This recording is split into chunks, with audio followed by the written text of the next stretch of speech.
Kecelakaan beruntun terjadi di Temanggung, Wonosobo. 4 orang meninggal dunia dalam musibah tersebut.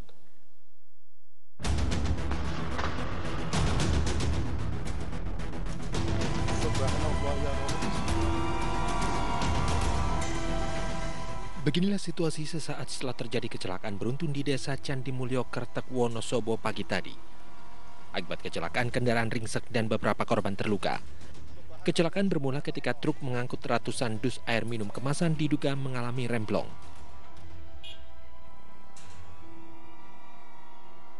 Truk kemudian menabrak sepeda motor yang berada di depannya hingga terseret sejauh 20 meter. Laju truk tak terkendali juga menabrak 2 sepeda motor dari arah berlawanan dan menabrak sebuah truk mogok. Akibat kecelakaan maut ini, 4 orang meninggal dunia dan 3 korban lainnya luka-luka.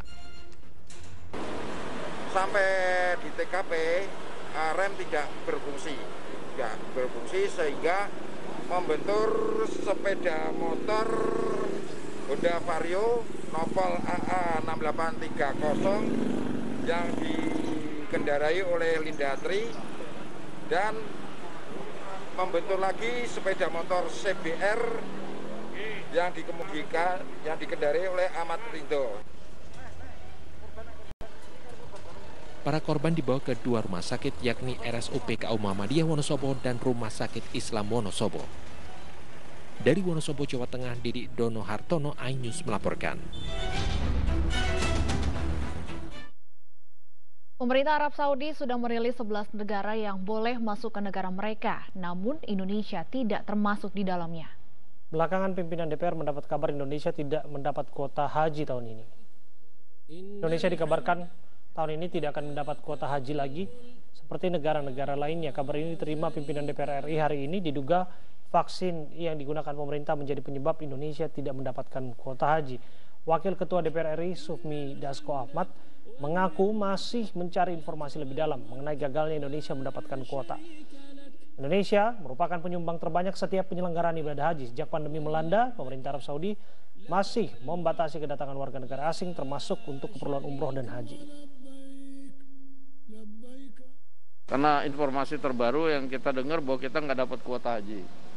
Nah, ini untuk pelajaran juga bagi kita supaya soal vaksin ini kita akan lebih perhatikan agar tidak terjadi hal-hal seperti ini. Tidak dapat kuota haji nih, ada faktor tertentu nggak Bang dari DPR? Saya belum tahu. Saya baru dapat informasi begitu, nanti mungkin akan dijelaskan oleh Komisi 8 yang terkait atau nanti Pak Muhaimin Iskandar sebagai Wakil Ketua DPR yang membawahi yang akan menjelaskan. Pemerintah Arab Saudi belum lama ini merilis 11 negara yang diizinkan masuk ke negara mereka. Namun Indonesia tidak termasuk di dalamnya.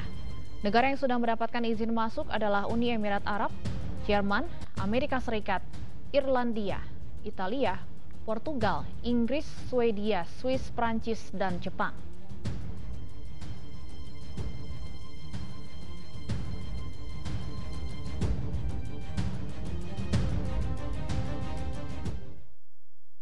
Penceramah Adi Hidayat geram dengan cuitan salah satu pegiat media sosial terkait transparansi bantuan untuk Palestina. Adi Hidayat dan tim pun sedang menyiapkan laporan ke polisi karena menilai cuitan tersebut berisi fitnah dan menyebabkan keresahan di masyarakat.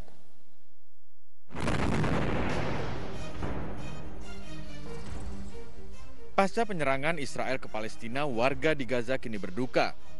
Bangunan rumah mereka runtuh akibat rudal-rudal Israel yang diluncurkan sepanjang hari selama pertempuran. Sanak saudara mereka pun ada yang gugur akibat serangan udara. Sejumlah warga mengaku trauma atas serangan udara yang tak berhenti selama 11 hari.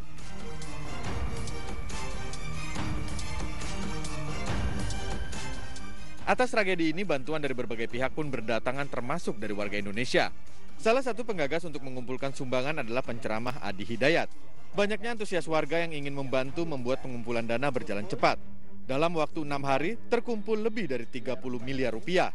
30 miliar, 880 juta, 110.889,54 rupiah. Di tengah proses penyerahan hasil sumbangan untuk warga Palestina, pegiat media sosial Eko Kuntadi menyindir transparansi penyerahan sumbangan. Melalui akun Twitternya, Eko Kuntadi menyebut dari total 60 miliar yang terkumpul, hanya diserahkan senilai 14 miliar. Kemudian cuitan 60 miliar diralat menjadi 30 miliar. Menanggapi cuitan tersebut, Adi Hidayat pun buka suara. Rencana pelaporan akun-akun tertentu ya ke pihak kepolisian, saya ingin tegaskan bahwa itu bukan rencana. Ya, sekali lagi itu bukan rencana, tapi memang hal yang sudah kami siapkan, sekarang sedang distrukturisasi. Ya, bagaimana delik-delik hukum yang sesuai dengan akun-akun yang bersangkutan yang menebarkan informasi-informasi yang bukan hanya keliru, tapi berpotensi juga membenturkan berbagai pihak, membuat kegaduhan, ya bahkan juga menimbulkan fitnah-fitnah, baik itu ditujukan secara langsung dalam gambar ataupun narasi atau bahkan framing berita tertentu yang isinya tidak jauh dari niat-niat yang dimaksudkan. Dalam akun YouTube Adi Hidayat Official ada video yang berisi penyaluran sumbangan untuk warga Palestina yang acaranya diadakan di Jakarta. Dalam video yang disiarkan secara langsung melalui akun YouTube tersebut, Adi Hidayat memberikan secara simbolis uang 1 juta dolar Amerika untuk negara Palestina dan 715.000 dolar Amerika yang ditujukan untuk kebutuhan di Gaza. Semua sumbangan ini diatasnamakan warga Indonesia. Adi Hidayat, mudah-mudahan untuk tahap berikutnya bisa dikumpulkan dalam Indonesia lagi. Dana puluhan miliar rupiah berhasil digalang Ustadz Adi Hidayat dan kawan-kawannya untuk Palestina. Namun pengaliran dana tersebut dipersoalkan dan diminta untuk diaudit. Bahkan Adi dituding menilap dana tersebut. Pro kontra audit donasi Palestina kami akan bahas bersama dengan Sekjen Ikatan Alumni Ponpes Darul Arkam Muhammadiyah Fat Pahdepi yang ikut menggalang dana untuk Palestina dan Ketua Umum Pagar Nusa Muhammad Nabil Harun. Assalamualaikum, selamat sore Bapak-Bapak. Waalaikumsalam warahmatullahi wabarakatuh. Ya, saya ke Bung Fat terlebih dahulu. Bisa dipastikan total dana yang terkumpul dari aksi yang Anda lakukan bersama dengan UAH berapa? Jadi ada 2 tahap donasi. Pertama, donasi yang tahap pertama yang sejatinya sebetulnya sudah ditutup waktu itu. Jadi yang terkumpul kurang lebih sebesar 2 juta dolar USD ya, atau nilai rupiahnya sudah disampaikan juga melalui video waktu itu dan disampaikan langsung oleh Ustadz Adi Hidayat dan sudah diserahkan melalui 3 tahap. Tahap pertama melalui MUI sebesar 1 juta dolar atau 14,3 miliar rupiah.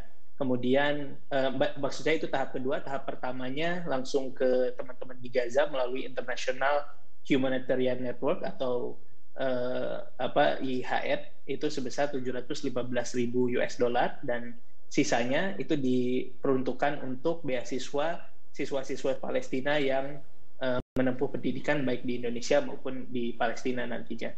Nah, kemudian ada tahap kedua yang masih berjalan sampai sekarang, jadi dibuka kembali dan masih terus berjalan dan itu nanti akan diserahkan juga ke lembaga-lembaga terpercaya. Jadi pihak UAH itu tidak menyalurkan sendiri atau secara langsung dana-dana yang sudah terkumpul. Begitu, Mas. Mas Fat, banyak yang kemudian mempertanyakan akuntabilitas dari dana ini. Bisa Anda jelaskan kepada kami dari mana saja dana yang terkumpul ini berasal?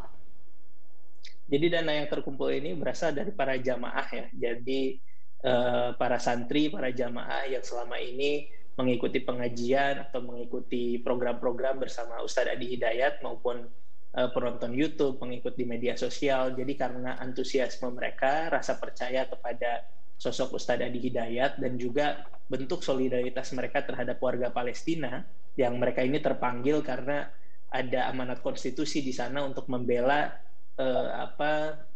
negara atau negeri yang masih terjajah gitu ya. Itu sesuai dengan amanat konstitusi. Jadi antusiasme publik begitu besar. Jadi semua murni dari jamaah. Besar-besarannya itu bisa dibuktikan gitu ya di rekeningnya juga resmi di Bank Syariah Mandiri. Kemudian juga kami sudah melibatkan juga teman-teman kantor akuntan publik gitu ya untuk melakukan audit terhadap dana ini, baik yang sudah selesai di tahap pertama maupun yang nantinya akan juga dilakukan hal yang sama untuk yang sedang berjalan. Artinya audit sudah dilakukan terhadap dana yang tidak sedikit yang dimaksud itu melalui auditor eksternal begitu ya? Iya, pasti akan melibatkan auditor eksternal gitu. Dan memang rekening ini juga dikhususkan untuk dana donasi ini. Dan juga nanti itu semua bukti transfernya juga disiapkan oleh tim UAH sendiri, baik yang ke MUI maupun juga ke yang lembaga-lembaga lain. Oke, lantas mengapa kemudian melakukan langkah untuk melaporkan cuitan dari seorang pegiat media sosial yang disebutkan bahwa ini mencemarkan nama baik, bahkan dianggap UAH menilap uang sumbangan ini? Perlu diluruskan sebetulnya reaksinya bukan terhadap cuitan yang dimaksudkan tadi ya di video awal di pemberitaan ini. Jadi kronologisnya bukan seperti itu, dan sebetulnya tidak tektokan begitu ya, ada donasi kemudian ada cuitan, kemudian cuitan itu dilaporkan dan lain sebagainya, bukan seperti itu, perlu saya luruskan. Tapi yang pertama adalah memang ada video-video di YouTube yang membuat gambar, judul, narasi yang jelas-jelas bertentangan gitu ya dengan apa yang sebenarnya terjadi. Jadi sampai ada gambar UAH didudukan di atas mobil polisi, kemudian dituliskan secara jelas dana 30 miliar digelapkan, dan seterusnya. Jadi kronologinya berasal dari sana. Tetapi seiring berjalannya waktu, kita juga melihat bahwa di media sosial itu ada pro kontra terhadap dana-dana dukungan terhadap warga Palestina. Jadi banyak yang nyinyir gitu ya, banyak yang menyesalkan dan lain sebagainya. Nah, kemudian di situ tim UAH melihat ada beberapa posting gitu ya, baik di Facebook, di Instagram, di Twitter, yang memang berusaha mendiskreditkan, mendemoralisasi, dan bahkan mengarah ke fitnah gitu terhadap apa-apa yang sedang dilakukan. Jadi dari tim UAH sendiri tidak pernah mengatakan bahwa ini kronologisnya itu menanggapi cuitan dari salah satu orang yang tadi dimaksud di video tadi. Baik, kami ke Gus Nabil. Gus Nabil, melihat begitu masifnya aliran dana bantuan untuk Palestina, perlukah kemudian ada audit untuk bantuan kemanusiaan untuk Palestina ini? Ya, kita melihat bahwa dalam beberapa hari terakhir di tengah kepungan konflik Israel-Palestina ini kan muncul solidaritas yang penggalangan dana yang besar untuk Palestina, ya. Banyak sekali lembaga bahkan perseorangan yang juga menghimpun dana ini. Nah, saya memang mengusulkan bahwa untuk kebaikan bersama sebaiknya seyogianya pemerintah menetapkan regulasi sekaligus mekanisme distribusi dana untuk Palestina dengan melibatkan pihak terkait, misalnya Dubes atau wakil otoritas Palestina di Jakarta.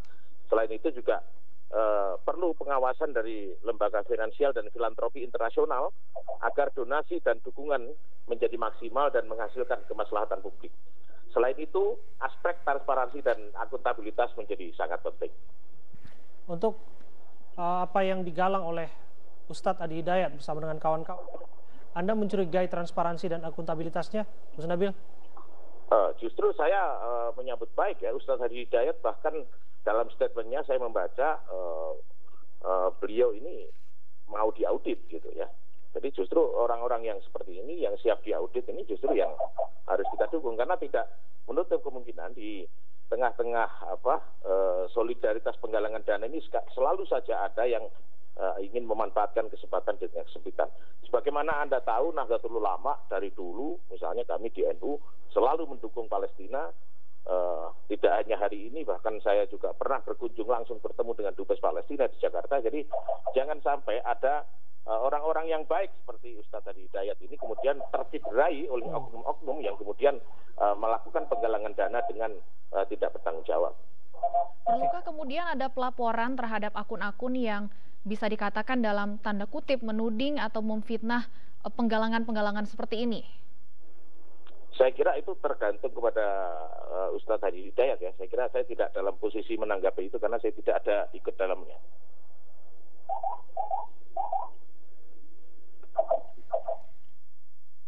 Ya, kami akan kembali sesaat lagi dengan perbincangan ini. Tetaplah bersama kami di Sore.